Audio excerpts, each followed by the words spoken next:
Eu tenho 31 anos de idade e eu moro em São Paulo, na capital. Exatamente quando eu decidi, mas eu me lembro que quando eu comecei o ensino médio, com 15 anos de idade, eu já sabia que eu queria fazer psicologia. Uma coisa que minha mãe me fala é que desde criança eu sempre fui muito curiosa e tinha muito interesse em comportamento humano e não humano também. Então, ela vivia dizendo que eu queria saber o que passava pela cabeça das pessoas e de outros seres. Então, provavelmente, acho que foi uma das motivações aí para eu fazer psicologia, entender melhor as pessoas. Na verdade, às vezes é um pouco difícil de discriminar, porque eu sou uma mulher negra, sou autista também, né? Apesar do autismo não ser visível assim imediatamente, eu sou uma mulher negra e as pessoas fazem essa leitura imediatamente. Então, muitas vezes eu fico em dúvida se é a raça ou se é o gênero ou se são os dois que acabam se tornando barreiras, né? Por conta do preconceito. Fui diagnosticada ano passado, aos 30 anos de idade. Com gênero e com a raça, novamente, porque bom, então eu sempre fui pobre, então acho que tem essa questão de classe também, porque tem poucos profissionais que estão habilitados para fazer diagnóstico, especialmente sabendo sobre as diferenças que aparecem em mulheres autistas, né, em termos de comportamentos, aí de sinais. E eu passei a minha vida assim, quando eu fui fazer o curso de psicologia, eu desconfiei, porque eu estudei sobre autismo, eu trabalhei como AT, eu fiz estágio, né, eu fiz várias atividades aí com crianças autistas e eu comecei a me identificar muito com as pessoas que eram autistas, mas na época eu falei, mas né, são algumas características e a gente tem essa tendência também de quando está aprendendo sobre diagnósticos, a gente parece que começa a ver aquilo em todos os lugares, né? Então eu desconfiei, mas eu falei, não, talvez não, até porque capacitismo, na verdade, né? Porque como eu tinha essa habilidade de fazer curso de psicologia, eu conseguia apresentar seminário, eu fazia iniciação científica, então eu tinha essa crença de que a minha comunicação era muito boa, né? Mas basicamente assim, eu conseguia falar, né? Mas se comunicar é muito mais do que isso, e aí isso acabou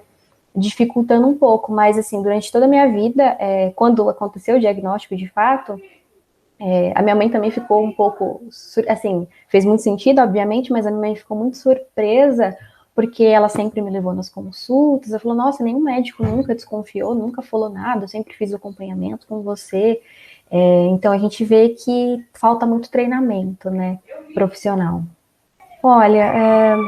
é um combo de coisas, porque né, tem a questão de gênero, aí a gente vive numa sociedade muito machista, apesar de eu ser da psicologia, em que espera-se já que sejam mulheres, porque nós compomos mais de 90% né, das profissionais de psicologia, a questão de gênero no ambiente em que eu fui trabalhar, ela não se tornava uma barreira, mas assim, se eu fosse trabalhar numa empresa, por exemplo, provavelmente isso seria um problema por conta da possibilidade de ter filhos e tal, e de acharem que a mulher tem que ser a única cuidadora, né, se tiver filhos ou família, alguma coisa nesse sentido. Então, as minhas dificuldades maiores, elas acabaram sendo, assim, muitas por conta do autismo, mesmo sem eu saber, porque eu fiz uma carreira acadêmica na universidade, e eu sempre tive muita dificuldade em termos do ambiente do laboratório, porque era muito barulho, pessoas conversando, e eu não conseguia trabalhar naquele ambiente. E eu tive muita sorte de ter um professor orientador que era super sensível e que não via nenhum problema em eu trabalhar em casa. Então eu ia para o laboratório só quando eu precisava, porque se eu precisasse trabalhar todos os dias no laboratório, eu não ia conseguir trabalhar por conta dos barulhos e de cheiros, então eu tenho muitas sensibilidades sensoriais. E isso ia acabar atrapalhando bastante, né? Mas varia muito, né? Na questão de clínica, eu também sou psicóloga clínica, a questão racial às vezes acaba sendo uma barreira, porque existe racismo, então tem pessoas que, quando a gente conversa no telefone, a pessoa não sabe que eu sou negra e depois vê que eu sou negra e fica impactada como se fosse algum absurdo, assim. É realmente um combo aí de obstáculos. Atualmente, eu diria assim, por conta da pandemia, tem lados, entre aspas, positivos e negativos, porque eu estou trabalhando em casa, então é um lugar que eu me sinto bastante confortável, e essa parte acaba sendo boa, mas justamente por conta da pandemia mudou muito minha rotina, então isso também acabou trazendo bastante, né, eu tô com muitas estereotipias, né, muito essa questão da dificuldade com as mudanças, porque é um estado de caos, assim, que a gente está vivendo no país, né, e no mundo de maneira geral. Então, compromissos que são mudados as datas, né, cancelamentos, tudo isso tem impactado bastante, assim, e tem sido difícil, assim, acaba trazendo uma dificuldade de regular comportamento, no meu caso. Eu trabalho em várias frentes, na verdade, né, eu trabalho numa frente de gênero e sexualidade voltada para a população, né, de lésbicas, bissexuais, gays, travestis, transexuais, e outros, já há bastante tempo, desde que eu estou na graduação. Eu tenho uma linha de feminismo também, fui coautora, né, co-organizadora de um livro sobre feminismo na minha área, e também estou nessas questões raciais, tem um projeto, inclusive, sobre questões raciais na psicologia e também na questão do autismo. Então, são vários mini projetos aí, porque são muitas lutas. No seminário do autismo na vida adulta, vou dar uma palestra falando um pouquinho sobre as dificuldades e como que o hiperfoco me ajudou no mercado de trabalho, assim, para eu poder ter uma carreira relativamente bem sucedida. É sempre difícil dar um conselho geral para pessoas que são tão diversas, né? Porque mesmo a gente fazendo parte de alguns grupos, nós somos muito diferentes. Talvez uma coisa que eu falo para muitas pessoas, de maneira geral, pensando, acho que vou dar dois conselhos, entre aspas, diferentes, um pensando na universidade e outro pensando no mercado de trabalho. Na universidade, uma coisa que eu sempre falo para os alunos que eu tenho, né, palestrado, é de trazer, assim, mesmo com todas as dificuldades, apontar as falhas que a gente percebe no nosso currículo, que são muitas, porque é um currículo que veio, né, importado da Europa, com teorias aí da Europa Ocidental, dos Estados Unidos, que não foram adaptadas para a nossa realidade, que não foram pensadas para pessoas pobres, né, não foram pensadas para a maioria da população, se a gente para pensar. Então, é importante que a gente aponte, porque como a universidade é uma bolha, as pessoas estão muito acostumadas a falarem para elas sobre a vida delas, e é um contingente muito pequeno da população. Então, a gente precisa, de fato, começar a trazer essas diferentes problemáticas e mostrar que o currículo de psicologia ele precisa ser reformulado, ele precisa de muitas modificações para acomodar a grande parte da população que está de fora.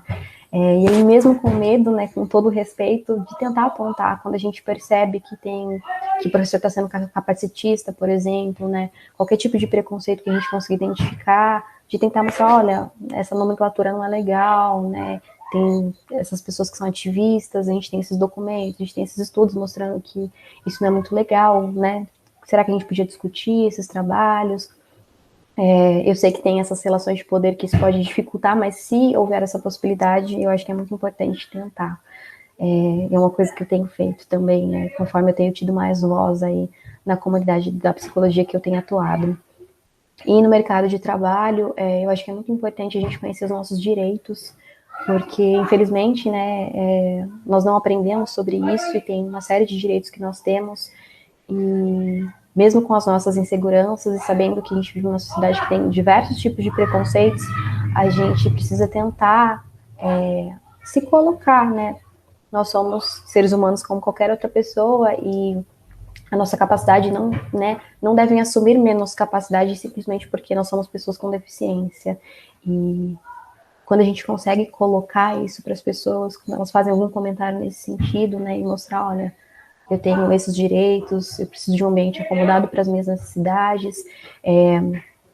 mesmo com os riscos que a gente tem, acho que tem essa possibilidade de a gente conseguir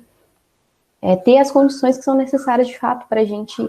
ser bem-sucedido, né? Porque a sociedade não é organizada para a gente, ela nunca foi voltada para nós. Assim, meu Instagram é tacita.misael, TAHCITA.misael com Z. Depois, se vocês quiserem colocar escrito, não é um Instagram profissional, assim, não, eu trato mais ele como um Instagram pessoal, mas como é isso, como eu sou uma pessoa aí que tô nesses meios LGBTs, meios, né, de questões raciais, de feminismo, de autismo, eu acabo também fazendo essas postagens porque eu trabalho diretamente com esses temas ligados à diversidade, equidade e inclusão, eu ofereço consultoria sobre esses temas, então a minha vida e a minha prática profissional está em volta nisso, né? Então eu sempre acabo comentando algumas coisas que eu acho interessantes aí para pessoas que eu espero que também achem um conteúdo interessante.